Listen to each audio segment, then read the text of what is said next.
बच्चों, अभी तक हमने जो रस के अंग पढ़े, स्थायी भाव, विभाव, अनुभाव तथा संचारी भाव, इन सभी को पढ़ने के बाद हम ये तो कह सकते हैं अब कि स्थायी भाव, विभाव, अनुभाव तथा संचारी भावों के संयोग से ही रस की उत्पत्ति होती है।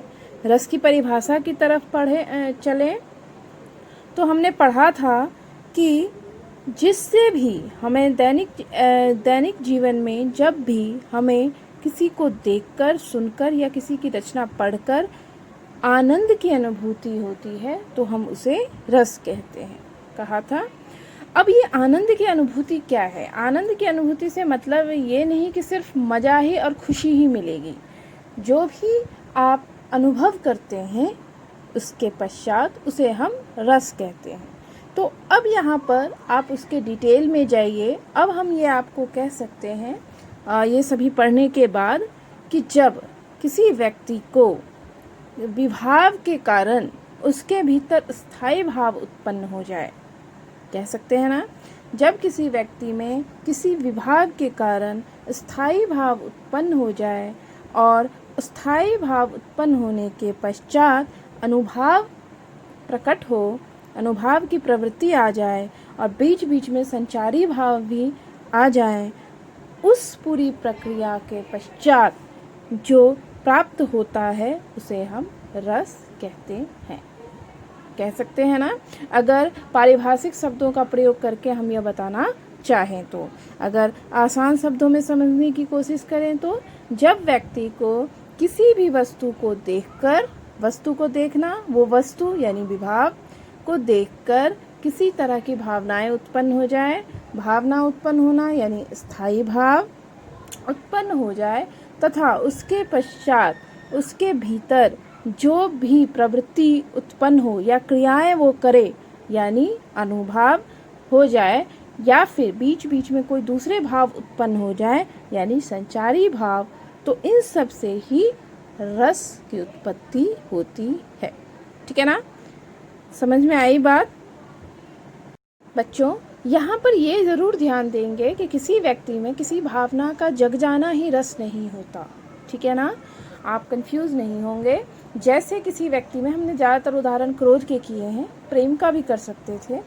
किसी व्यक्ति में क्रोध का या प्रेम की भावना उत्पन्न हो जाना ही रस नहीं होगा। ठीक है, रस कब होगा? जब वो अभिव्यक्त होगा, यानी उसके प्रति कोई क्रिया होगी।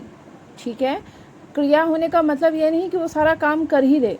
क्रिया होने का मतलब यह है कि जिससे उसके भीतर कौन सी भावना उत्पन्न हुई है वो आपको पता चल जाए। कुछ तो ऐसी प्रतिक्रिया होगी जिस पर वो कुछ क्रिया करेगा, तभी वो रस माना जाएगा। ठीक है, अब ये समझ लें कि रस के कितने प्रकार होते हैं और उसके क्या स्थायी भाव हैं। ये एक सबसे बड़ा इम्पॉर्टेंट पॉइंट है रस के अंदर, सबसे महत्वपूर्ण और सबसे आवश्यक और सबसे जो आपके परीक्षा के दृष्टिकोण से जो सबसे महत्वपूर्ण है। ठीक है, सबसे पहले रस के प्रकार। 9 प्रकार हैं, क्योंकि 9 स्थायी भाव थे इसीलिए 9 प्रकार हैं। इसके अलावा 2 और प्रकार हैं जिसे हम भक्ति और वात्सल्य कहते हैं। इसके बारे में बाद में पढ़ेंगे। सबसे पहले ये समझ लेते हैं कि रस के प्रकार और उसके स्थायी भाव क्या है। अभी तक आपने स्थायी भाव पढ़ लिया है, आपको याद भी है।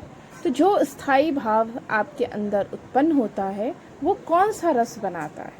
ठीक है, आप इसको इस तरह से समझेंगे कि आपके अंदर जो भी स्थायी भाव उत्पन्न हो रहे हैं या भावनाएं जग रही हैं, वह कौन सा रस उत्पन्न करता है। जैसे सबसे पहले श्रृंगार रस, इसका स्थायी भाव क्या है? रति। रति का मतलब यहाँ पर प्रेम है, प्रेम को रति भी कहते हैं। तो अगर आपके भीतर प्रेम की भावना जागृत होती है तो प्रेम से श्रृंगार रस की उत्पत्ति होती है। ठीक है, वो पूरी प्रक्रियाएं जो हमने अभी पढ़ी, विभाव, अनुभाव, संचारी भाव, स्थायी भाव, इन सब को मिलाकर जब प्रेम आपके भीतर जगता है और तब ये जब क्रिया होती है तो वो श्रृंगार रस बनता है। ठीक है, उसी प्रकार हास्य की भावना, हास्य यानी हंसना यानी खुश होना। ठीक है, वो हास्य की भावना जब आपके अंदर उत्पन्न होती है किसी भी चीज़ को देखकर, किसी भी चुटकुला या किसी वस्तु को देखकर या पढ़कर आपके अंदर हास उत्पन्न होता है, वो हास्य रस बनता है। वो कौन सा रस बनेगा? हास्य रस बनेगा। इसके बाद शोक। हमारे भीतर मैंने आपको जो भी उदाहरण दिए दुख के लिए वो दिया था करुण, क्योंकि शोक समझना आपके लिए थोड़ा सा मुश्किल होता है। शोक का मतलब ये नहीं कि आप किसी शोक में पड़ गए। जो दुख की प्रवृत्ति है, जो मनुष्य के भीतर, व्यक्ति के भीतर दुख की प्रवृत्ति उत्पन्न होती है, तो उसे हम शोक कहते हैं। आपको ये टर्म याद रखना होगा कि शोक, जब आपके भीतर दुख की प्रवृत्ति जगती है तब कौन सा रस बनता है? करुण रस। आप स्थायी भाव में दुख नहीं लिखेंगे, शोक लिखेंगे। प्रॉपर उसका जो शब्द है वो क्या है? शोक। शोक की जब प्रवृत्ति आपके अंदर जगती है या दुख की प्रवृत्ति जगती है, उसमें कौन सा रस बनता है? करुण रस। इसके बाद आ जाइए क्रोध। जब आपके अंदर क्रोध की भावना जागृत होती है, क्रोध पनपता है, तो उसमें कौन सा रस बनता है? रौद्र रस। कौन सा? रौद्र। रौद्र मतलब आपने शिव जी को देखा होगा रौद्र रूप में, है ना, इसके बारे में सुना होगा। तो जब क्रोधित मनुष्य जब बहुत क्रोध में दिखता है तो उसे हम कहते हैं ये एकदम रौद्र रूप में है। यानी क्रोध का जो रस है वो कौन सा रस बनता है? रौद्र रस। इसे याद करना है बच्चों आपको। इसके बाद आ जाइए उत्साह। जब आपके अंदर वीरता आती है, जब आप देशभक्ति की चीज़ें देखते हैं, जब आपके अंदर उत्साह आता है, किसकी भावना आती है? उत्साह की।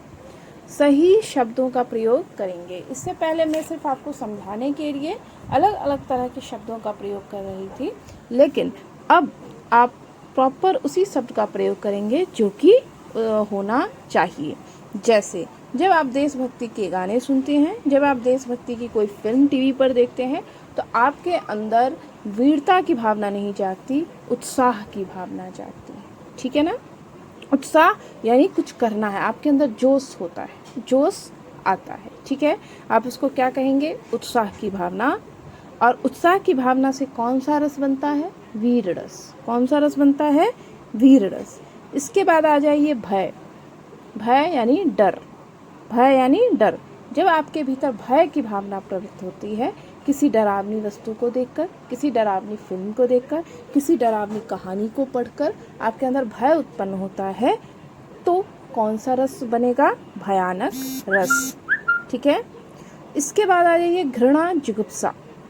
घृणा मतलब घिन मचती है ना। ऐसी बहुत सी चीज़ें हैं हमारे आसपास जिसे देखकर, पढ़कर या सुनकर घृणा होती है ना। घृणा की मन में भावना आती है, और ये बताने की ज़रूरत नहीं, आपके अंदर से ही आएगा। आप किसी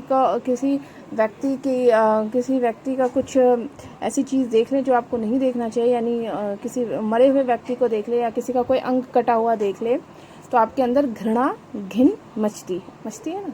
और जैसे किसी और चीज़ को देख ले जो आपको पसंद नहीं है, इरिटेशन हो जिससे, तो वो घृणा की भावना आती है, उसको हम जुगुप्सा भी कहते हैं। इन शब्दों को याद रखेंगे क्योंकि ये सब बार बार प्रयोग होंगे, आप कंफ्यूज नहीं करेंगे। घृणा और जुगुप्सा लिखना आपको जुगुप्सा है, आप घृणा भी लिख सकते हैं। इससे कौन सा रस उत्पन्न होता है? विभत्स। कौन सा रस? विभत्स। डरावना और घृणा में अंतर है ना।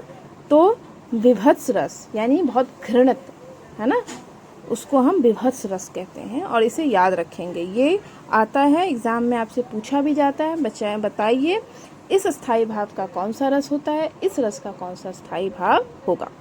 इसके बाद आ जाइए नंबर 8, आश्चर्य।